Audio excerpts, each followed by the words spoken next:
I like you must have a business card. Well, yes, I do. Thank you. You do? At 13, you have your own business card. Okay, that's a nice start. I'll get in touch with you later. Sure. What do you do? Well, mainly, I like to call myself a software and cognitive developer because I love developing with cognitive computing and artificial intelligence. I'm an algorithmist. I love working with, designing, and implementing algorithms. I'm a keynote and TEDx speaker. I'm an author. I've written a book, and I'm working on another one about IBM Watson. And, of course, I'm also an IBM champion for cloud and honorary IBM cloud advisor. Where did Hang I on go a second. wrong? Someone just get me a flannel card down. Do you go to school? Well, I'm currently homeschooled in grade 8, going to grade 9 now. Wow. Okay, so you're bright. Artificial intelligence, it's taking over the world. Is that fair to say?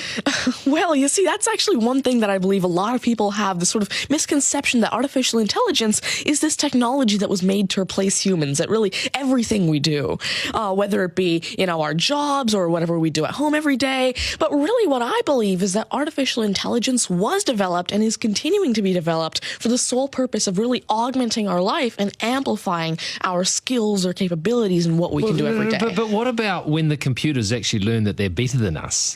Well, you see, that's sort of called a singularity of artificial intelligence, at which point artificial intelligence has surpassed human intelligence to the point that we cannot control it. But really what I believe at this point, artificial intelligence, I won't go into the details right now since we're limited on time, but the thing is right now, artificial intelligence itself as a technology is so foolable and so primitive that either A, we won't reach that singularity point, or B, if we do, it's a very long ways off. Do you understand that, Mark? No. I couldn't. I wanted to take notes for the exam at the end of this. You lost them in the first sentence. Could I perhaps offer you a golf ball? There you go. Thank you very much. You do this YouTube channel, which you teach people. What is that all about, and who is your target audience? Yeah, sure. Now, I actually have a YouTube channel called Tanmay Teaches that I've been running for around 6 years now, and it has over 144 videos and now 22,000 subscribers. And so on it, I love to teach about computing, really programming, these algorithms that I develop, machine learning especially, math, science, and especially technologies like IBM Watson. Because, of course, I like to share my knowledge because I realize that there's this lack of resources for people to learn about technologies like AI, which is why I absolutely love sharing my knowledge through, of course, these YouTube videos, the books that I'm authoring, the keynotes that I have, and really Watson comes in here in such a great way because Watson allows me... What's Watson?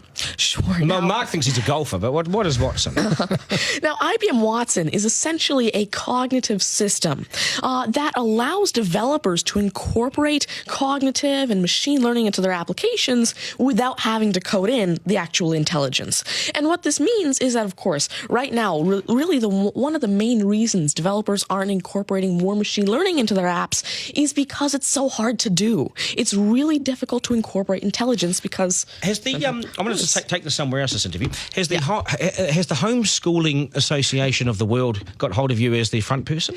Well, there is actually a Homeschooling Legal Defense Association, I believe, HSLDA in Canada, and I actually had a keynote for them last year in Niagara Falls. You're the poster boy for homeschooling, aren't you? Well, I did have a keynote for them, and I talked a lot about the advantages of homeschooling and why it's great for kids who want to go into different and really targeted subjects. Okay, I want to get right down to business now. When did you realise you were bright and smarter than most? Well, I originally started coding when I was 5 with simple languages like Fox Pro and Batch. But eventually, at 9 years old, I had my very first iOS app accepted into the Apple App Store called T-Tables. But did your mum and dad do something to you between 0 and 5 that plug you into the wall? What did they do to you at 5? At 5, you were Are you smarter than your mum and dad, by the way? Well, I have. My dad used to work as a computer programmer, but he used to work with simple regular programming languages like Fox Pro, Batch, a little bit of C, etc. But you see, now I'm really interested in artificial intelligence and how it can actually be implemented on all these different platforms. You'd be a nightmare to teach. You'd be an absolute nightmare to teach, wouldn't you? Because you'll be smarter than the lecturers. You would be. I ever want to get in an argument with you, ever.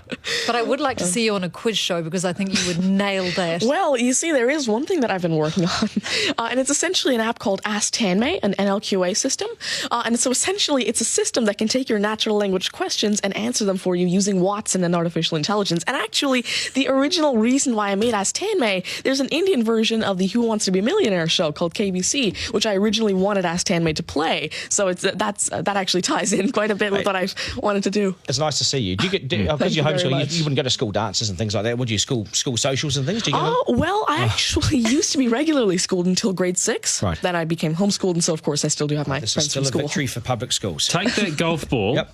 and bring it back to me when you've actually worked out a way in which it'll always go straight. Because I think you could do it. Technically, using a genetic algorithm or something. I knew there'd be an answer. Hey, it's brilliant to meet you. You're a complete inspiration. Thank you. And I hope my son was watching, a 7-year-old son. Message to Buster Garner, you got work to do, mate. Do your homework, and we got to sharpen things up. Nice to see you. Thank you very All much. the very best. Thank You're you. amazing. Thank you. You're amazing. Okay, news is next, and then we are joined by today's panel, which won't be as smart as this guy, but they'll still be good, and we will head back to some of the beach as well for a game of 9 and 10. So much pressure now on the contestant in 9 and 10 just to rip through it and get it right. It's coming up after 8.